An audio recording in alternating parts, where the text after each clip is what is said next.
Hey coaches, so today I want to talk to you guys about how to use social media for your Beachbody business, specifically Facebook in this video.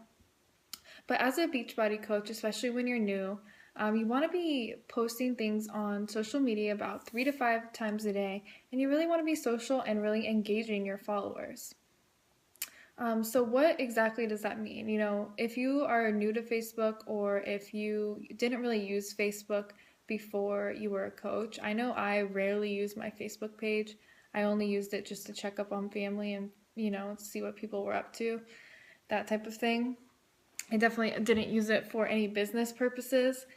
So to me, coming on as a coach, it was totally new how using social media in this way.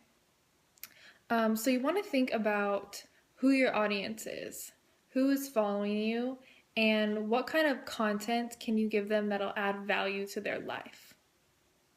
When you're a new coach, typically it's your friends and family that are following you from the beginning.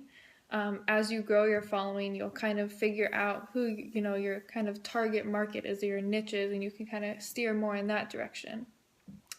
But as far as posting goes, if you're posting 3 to 5 times a day, typically only one of your posts is going to be about something health and fitness related. You don't want all your posts to go out being, about health and fitness, because that's not going to get you all your followers engaged. You just want to throw those in there. If you read the book, I highly suggest reading the book Jab, Jab, Jab, Right Hook, and it tells you a lot about how to use social media for your business. But kind of what it explains is that you're throwing all these little, so it's an analogy for boxing. You jab, jab, jab, and then you throw in the right hook and knock them down, is basically what it's saying. But so jab, jab, jab are these little posts that you put throughout the day or throughout the week. That are engaging and motivate your followers or interest your followers, and you're getting all these likes and comments, and you're getting lots of eyes on your profile or on your page. And then you throw in the right hook, and the right hook would be some sort of post inviting people to your challenge group, or a post talking about coaching, the coaching opportunity, and giving a call to action, which we'll talk about a little bit later.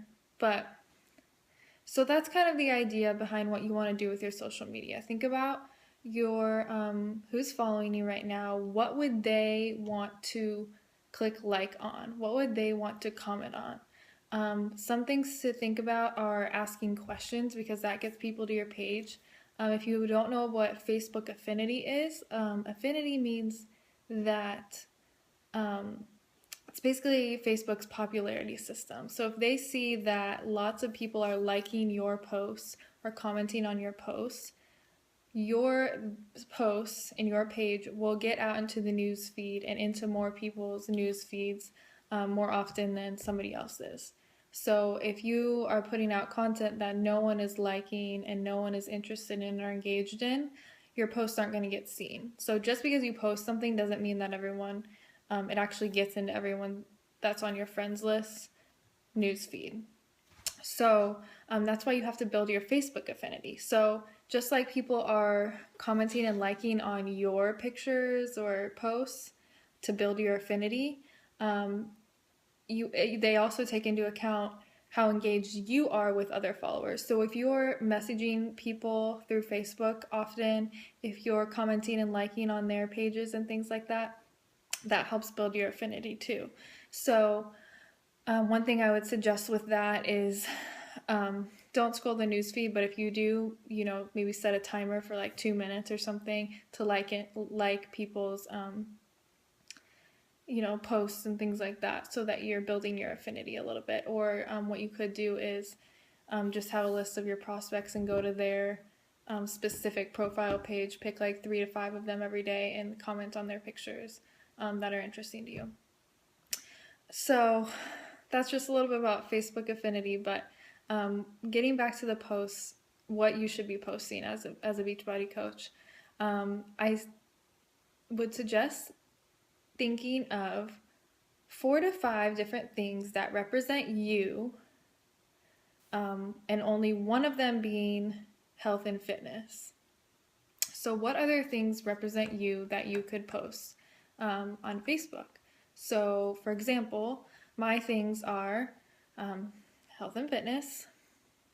I'm a mom, so I'm a mom. My family and my baby are things that I post about a lot. Organic and natural living is something that I'm really into, so I post about that as well.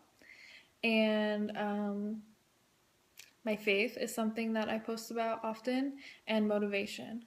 So those are my things. You need to think of things that are prevalent to you and would be interesting to the people that follow you right now. So that's all part of branding yourself. This business is not about talking about Beachbody all the time. It's about branding you, because there's thousands of Beachbody coaches in the United States and Canada. But why would somebody want to work with you as opposed to somebody else that's a Beachbody coach? Because you're offering something that's different and you relate to them. So that's kind of helping you to find your target market in the whole Beachbody scheme of things. So think about 3 to 5 things that really represent you as a coach and start posting about those as well. One thing I would not suggest doing is posting tons of things about Beachbody on your page. That's kind of where the right hook comes in, is where you only want to very sparingly talk about Beachbody. So maybe once a day or once a week or once every couple weeks. Then you could talk about Beachbody.